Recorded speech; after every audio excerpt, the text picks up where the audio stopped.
Hello everybody, this is Ray, and today we will be concluding our video series on White Fragility by Robin DiAngelo. Now this book is being used as a Bible to evangelize the culture with a false religion, and we are going through it systematically, chapter by chapter, breaking it down, what is said, what are the arguments being made, and how bad are these arguments. So let's dive into chapter 12. Where do we go from here?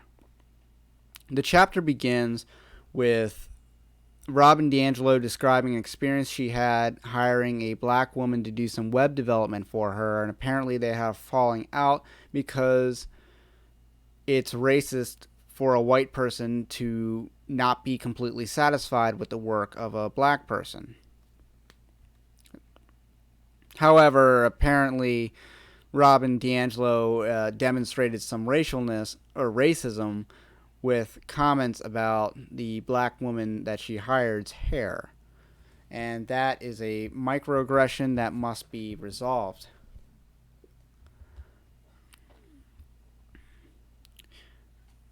I answer that given my role as an educator, I would appreciate receiving the feedback publicly, as it is important for white people to see that I am also engaged in a lifelong process of learning and growth.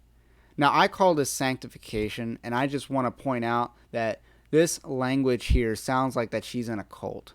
It's a lifelong process. It's not even a 12-step program. It's a lifelong process. There is no end. That's what I want to point out. There is never an end. With sanctification in Christianity, there's an end. Now, the end happens upon our death, but there is an end. With woke sanctification, there is no end. You have a lifetime of apologizing for being white. That's how it works. She tells me that although these dynamics occur daily between white people and people of color, my willingness to repair doesn't, and she appreciates this. We move on.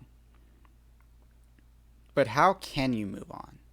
A few chapters ago, Robin DiAngelo declared that cross-racial relationships can never be free of racism.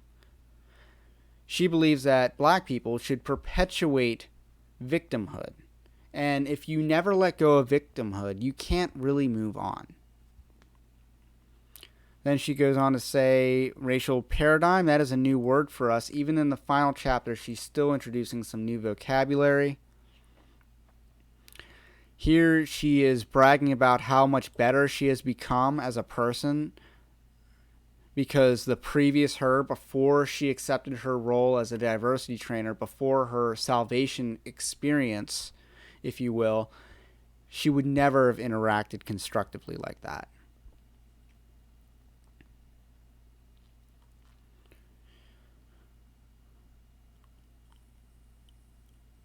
What claims might we make when we have these feelings and engage in these behaviors?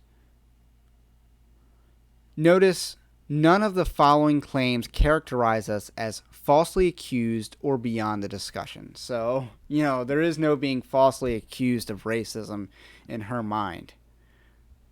You are supposed to bend over and take it. I appreciate the feedback. This is very helpful. This is hard, but it's also stimulating and important. Oops. It is inevitable. I have this pattern. I want to change it. It's personal, but not strictly personal. I don't even know what that is supposed to mean. I have some work to do. These feelings and behaviors and claims will probably be less familiar to readers as they are all too rare. But when our fundamental understanding of racism is transformed, so are our assumptions and resultant behaviors. Imagine the difference between our environment, interactions, and norms and policies if the following list describes our assumptions. Being good or bad is not relevant. Once again, she's going back to the idea that human nature is good. It's not people that are bad. It's systems, it's culture, it's individualism. It's capitalism.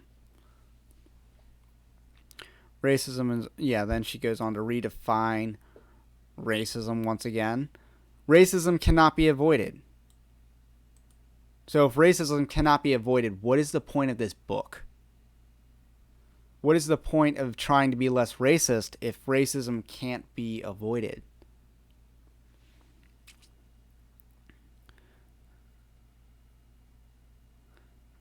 Let's see. Whites have blind spots on racism, and I have blind spots on racism. Once again, like white people's experiences, specifically, white people have less of an ability to objectively see racism than black people. That's intersectionality. As Christians, we have to reject that.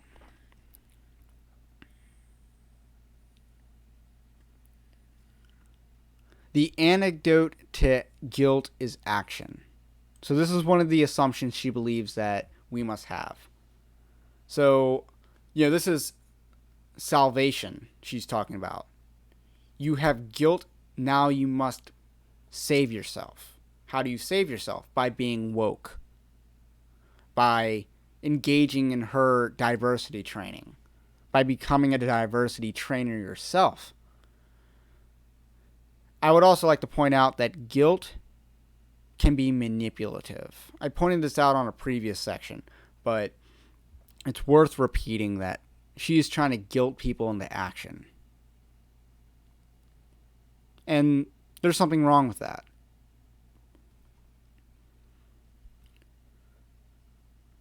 My analysis must be intersectional. This is referring to intersectionality. Once again, she is saying that we must use critical race theory and intersectionality as analytical tools for seeing the world. Doesn't this sound like Resolution 9 that the Southern Baptist Convention passed? Yes, that is exactly what the SBC now endorses as an analytical tool. Racism hurts and even kills people of color 24/7. There is nothing to back that up. That is an outrageous claim. That would mean that 24 black people a day die because of racism. There's no claim for that. These assumptions might interrupt racism in various ways. So once again, her goal is not to end racism. It is to interrupt racism. That is a very vain and hopeless goal. Minimize our defensiveness. Once again, you got to bend over and take it.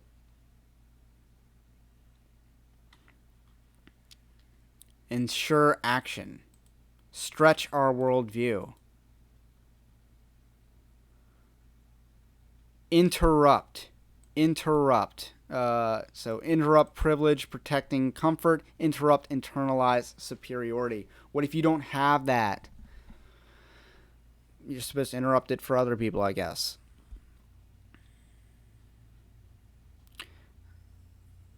How have we managed to not to know when the information is all around us? When people of color have been telling us for years. But, what she's saying is kind of actually new to some degree. It's not what normal people have been telling us for years. It's just what Marxist college professors have been telling their students for years. If it is because there are no people of color in my environment, I will need to get out of my comfort zone and change my environment. So if you're living in an ethnically homogenous area, unless you're black, you need to move. You're the issue. This is tokenism. And it's also extremely racist.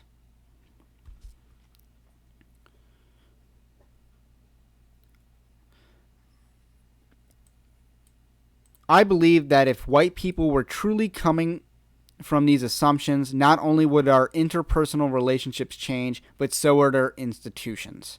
Our institutions would change because we would see to it that they did. But we simply cannot end racism from the current paradigm. Once again, she wants to interrupt racism. But you see a hint there. She is hinting at what her real solution is, and that's to end institutions. She goes on.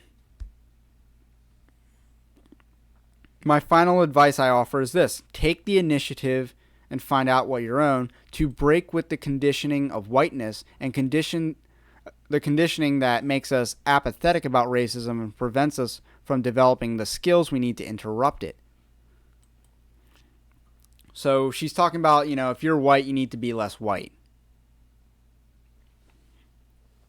Like I said, I said this several chapters ago, she never considers the possibility that maybe the solution is for everyone to be seen as white. So if everyone's white, whiteness goes away. But instead we must take away whiteness so everyone's not white anymore. Which is virtually the same solution, just reversed.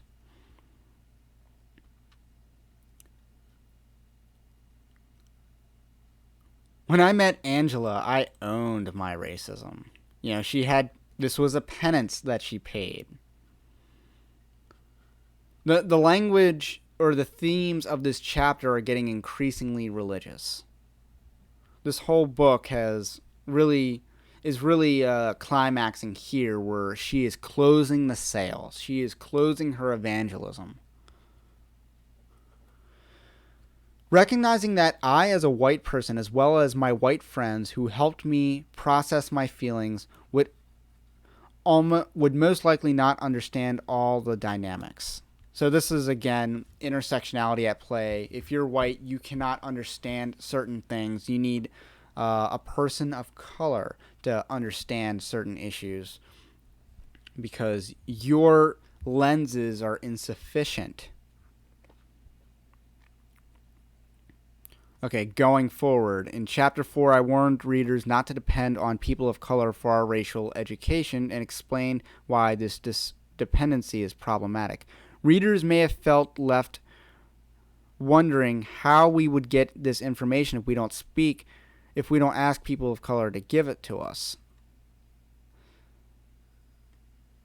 So, I guess what this is saying is, don't talk to the wrong people of color. Only talk to the people of color that agree with me. Because, like I've repeatedly criticized this book, the black people in this book are not a representative sample of all of the black American population. They're not a representative sample. So if you were to seek racial education with people around you, they're probably not going to tell you what she's telling you. They probably aren't intersectional Marxists like she is.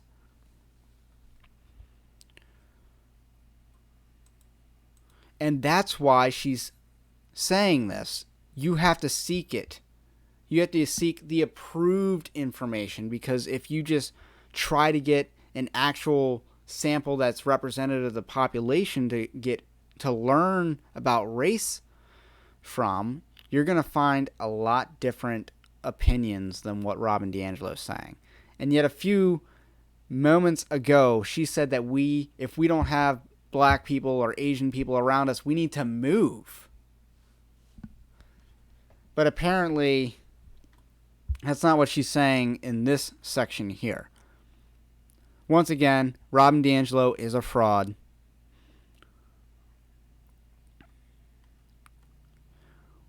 We can also demand that we be given this information in schools and universities, and that we be required to take special elective courses to be exposed to it. This is the indoctrination. This is one of the only solutions she poses in this book. Like, a tangible solution she poses is indoctrinating students. Have these woke professors teach students. So have people like her teach students about race and racism. Have them be graded on it. Have them be forced to take it in order to graduate, despite the fact that this is an irrelevant class to a major or any career that makes a good living. Many people of color have shared with me that they don't bother giving feedback to a white person if they think that individual is unwilling to accept it. They either endure the microaggression or drift away from the relationship. This is like the only time in the book where she uses the word microaggression. And again, as I said before, being offended is a choice. They endure the microaggression or drift away from that relationship. I don't see a problem with that.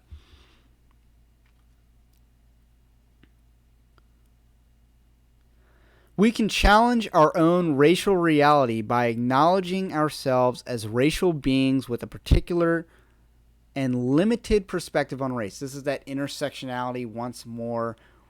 Our white eyes are blind to issues of race that only black eyes can see, or probably not as much Asian eyes. This is also a standpoint theory at work here. So now we're going to go back into a circle jerk with a feminist. And here's what she says about that little excerpt here. I know that because I was socialized as white in a racism-based society, I have a racist worldview, deep racial bias, racist patterns, and investments in the racist system that has elevated me. This is original sin. This is the doctrine of original sin in this woke religion. You have a problem, and it's not because you're bad, it's because you benefit from a society that's bad. The system is evil, and you benefit from it, so you are a sinner because of that.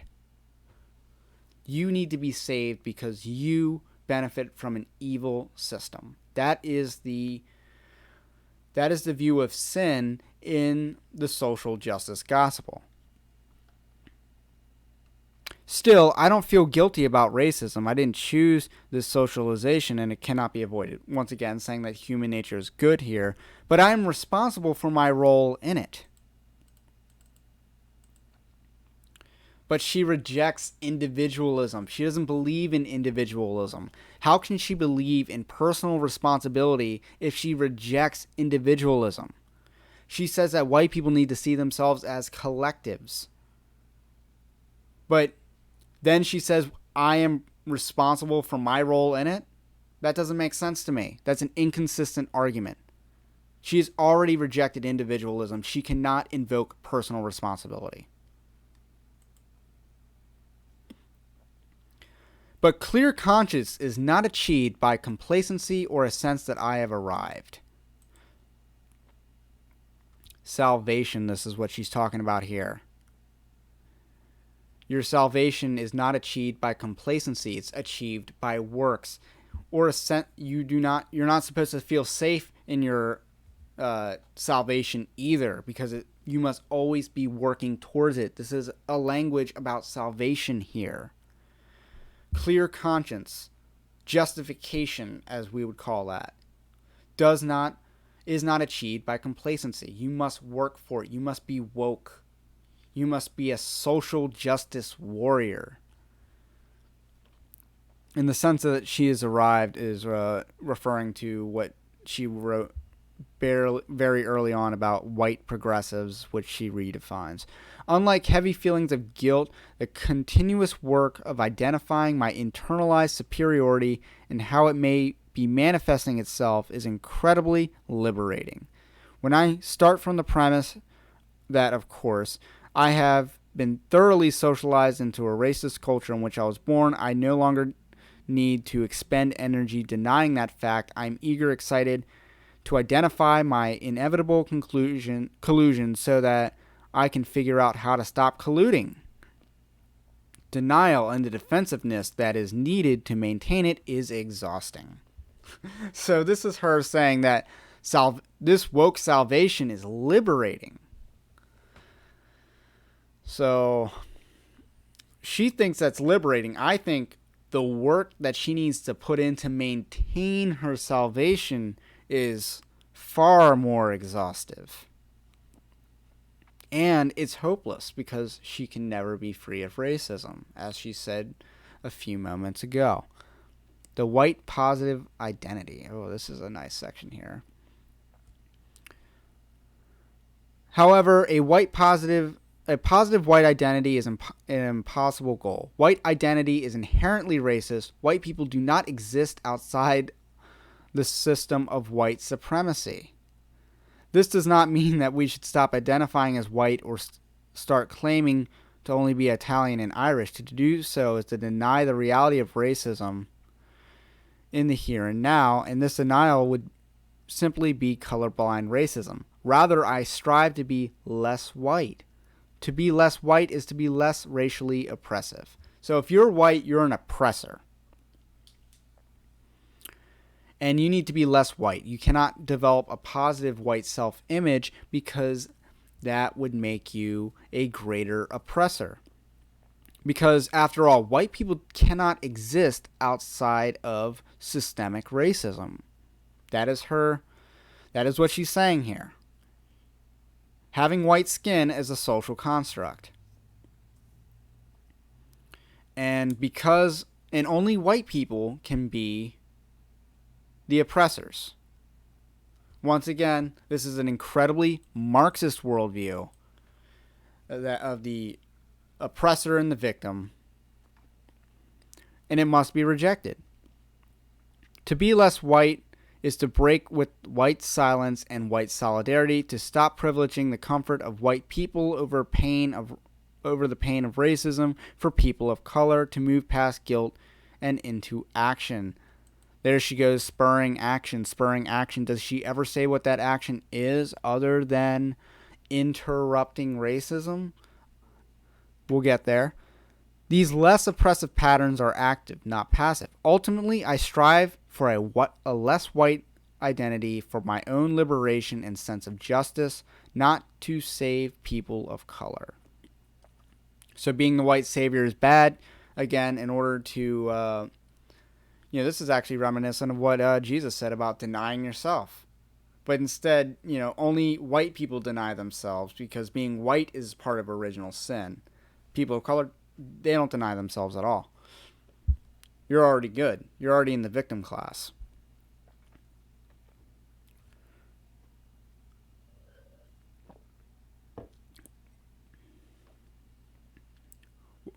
Okay, I then share what I have come to understand with the emphasis of how this understanding relates to me. While this strategy is not guaranteed to lower defensiveness, it's difficult to argue with someone who has framed a response as her or his own personal insight. This is going back to that Gnosticism where, if you have a certain demographic victimhood statuses, you have greater insight than those who don't. Otherwise, you need to get woke like Robin DiAngelo.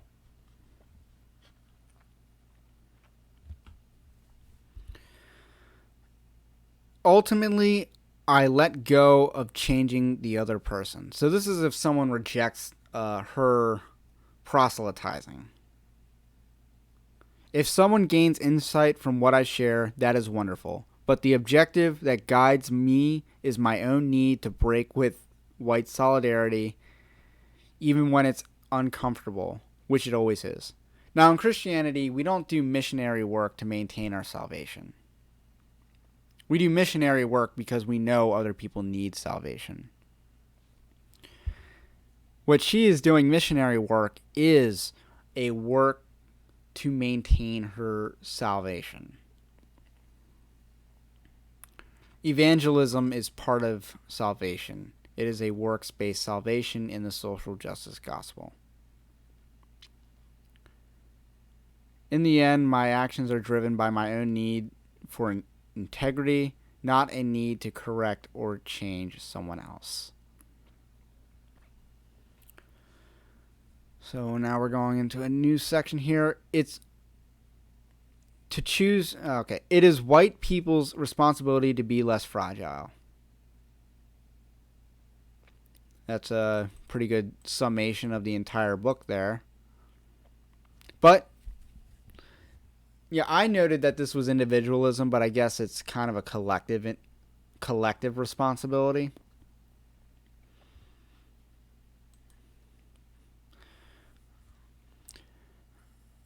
Let's see. While this is certainly more comfortable for me, it doesn't hold me accountable for or support my racial growth. That's a new word for us. Okay. Important section here. When a person of color gives me feedback that I consider unfair, I am tempted to go to another person of color for reassurance that I am a good person. This search for reassurance pressures people of color to align with me over one another by agreeing that I have been unfairly attacked. So what she's saying here is that people of color can't think for themselves, because after all, they're not individuals. She doesn't believe in individualism.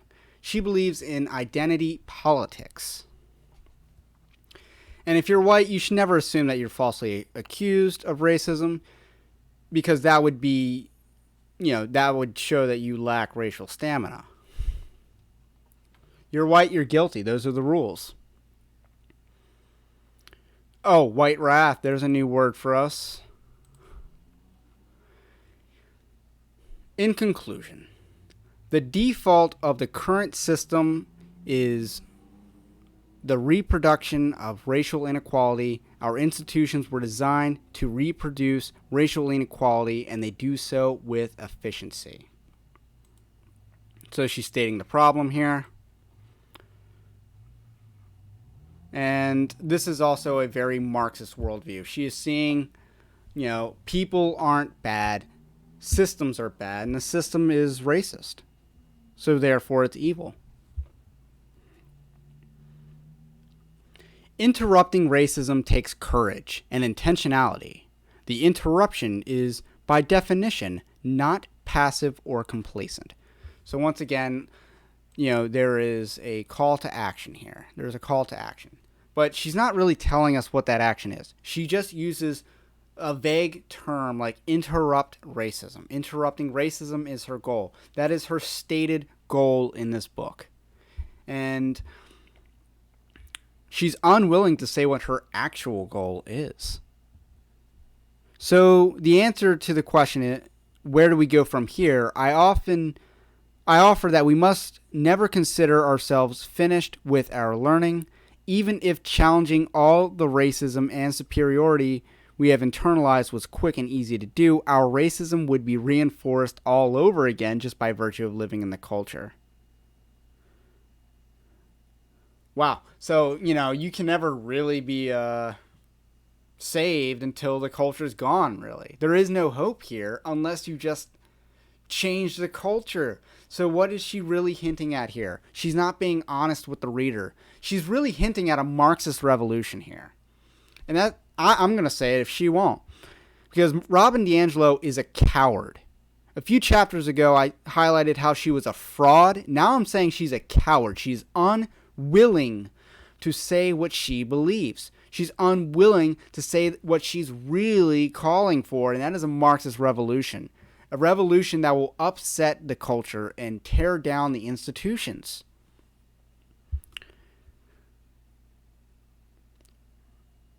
And that takes us to the end of the book.